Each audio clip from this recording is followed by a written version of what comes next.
I'm happy we're winning, no doubt. I said after South Africa that it was important that we continue building momentum from Sri Lanka, and it's no different through the summer. It was important to get off to a good start here in this first Test match. We know we've got some tough cricket ahead of us, starting in Hobart, but obviously throughout the summer against India as well. So it was really important to get off to a good start here.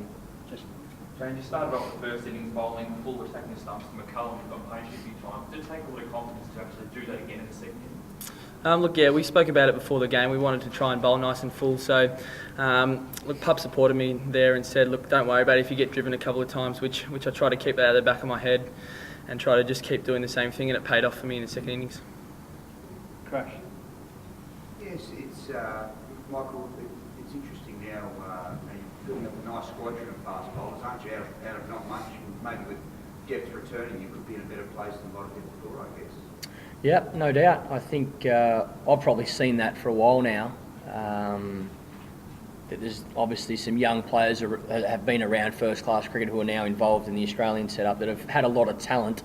It's just about, I guess, giving them an opportunity to seeing how they go, and then trying to get better. That's the one thing. You know, Pato's been around the group for a while now in regards to one-day cricket. We've always known he's had a lot of talent. It was just about getting him as fit and as strong as we could. Him biding his time, going back to first-class cricket and taking wickets and waiting for an opportunity. And you know, I said before the start of this Test match that I was confident with this attack we could take 20 wickets, we could win the game, and that's because I've seen Sid's bowl for a while now. I've seen Pato through one-day cricket and first-class cricket bowl. I've known Starkey for a while. I know we've got the talent. Now it's just about trying to, continue to improve the consistency. That's probably the most important thing for us as a team, not just as a bowling unit, as a team. Rose. Adam, if you could switch that phone on, thank you. James, should we pinch you? Can you believe what you've just achieved? No, it sort of hasn't sunk in right now, but just happy that we've won the first Test and got that sort of rolling for us. But look, obviously the selectors pick us knowing that we can try and do a job for them, and look, I'm just happy to be able to do that for the Australian cricket team, to do a job. So look, it's a great achievement personally, but it's great for the team as well. I was speaking to your mates in the stand, and they said last night you told them you were going to get a fiver. I must have been joking, but I'm confident, but not that confident. But Michael,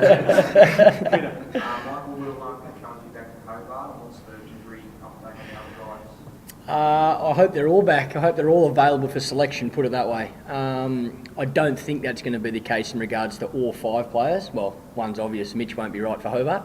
I need to speak to Alex and find out where all the boys are at. To be honest, I haven't really spoken to him about that during this Test match, but now we have some time. So I'll speak to John in Berardi, the chairman of selectors. I'll speak to Alex and find out where the guys are at, and we'll. I think the plan is to announce a team on Monday, tomorrow, to have a chat tonight and announce a team tomorrow. So obviously disappointing that Ben Cutting got injured playing for Queensland. So we'll have to have a look at if there are going to be changes, if guys are fit, we'll go from there. So if Cummins is fit, will he come back in?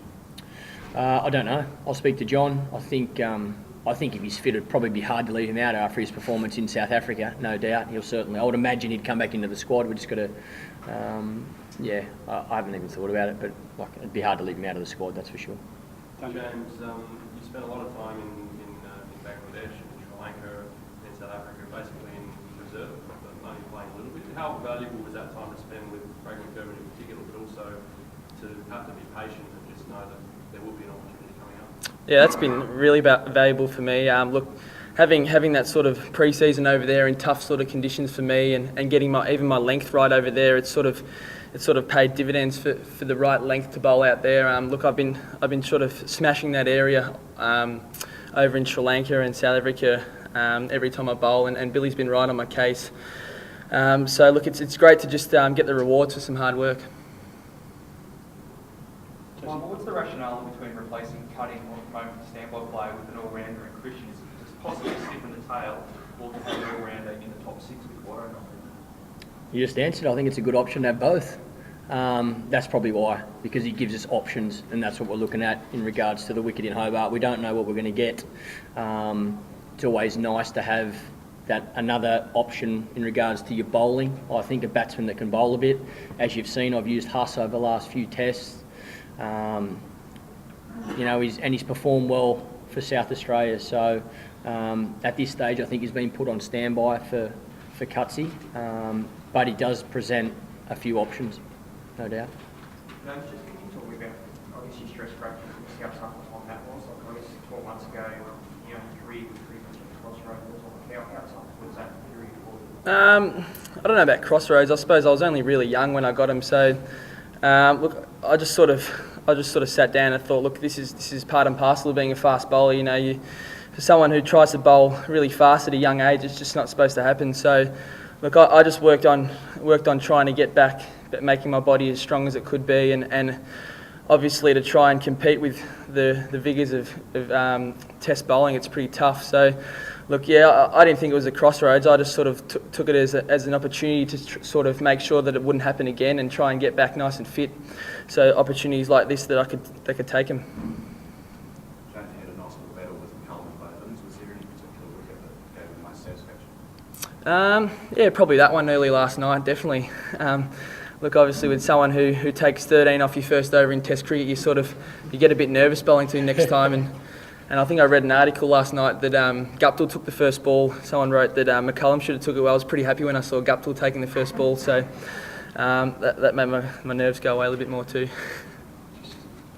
Michael, obviously Phil missed out again today, probably put out twice, concerning. He's failed a couple of times in this test, moving towards the rest of the time. I look forward to a press conference. I don't get asked about Phillip Hughes. Once again, not concerning for me. No, I have confidence that Hughes will, will come out in Hobart and perform. He got 100 not that long ago, 80 odd not that long ago. So, no, I've seen Hughesy cut that ball for 4 a number of times. So I'm sure he would be disappointed personally that he hasn't made any runs in this Test match. But I'm confident he can put his hand up in Hobart and get a big score for us. Michael was happy as you beat the 2 bowlers. What did you think about some of the Black Caps shots? It's that type of wicket, really. The Gabba's known for having a bit more pace and a bit more bounce, so it's probably hard. It's quite hard to start as a batsman, but once you get in, it's a pretty good wicket. And I think this pitch was pretty similar against the new ball. There was a little bit there, as you've seen yesterday when Brad Haddon and myself were batting. We played and missed a lot. Our mindset was to try and play as aggressive as we can to get the ball as old as we could, as quick as we could, and we had a little bit of luck. It probably helps when you're on 100 and Hadj was on 30 as well. So, I think that can happen to both teams on this sort of wicket.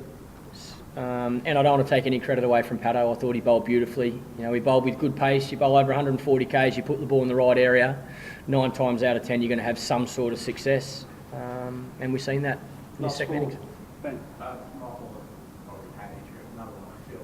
You were dropped in 2009 during the Ashes with Steve Armstrong over looking over him for his technique. Have you seen changes in his technique since? Have you seen him improve his game? Definitely. I think his technique's improved out of sight. I think, like I've said before, every one of us has deficiencies in our technique.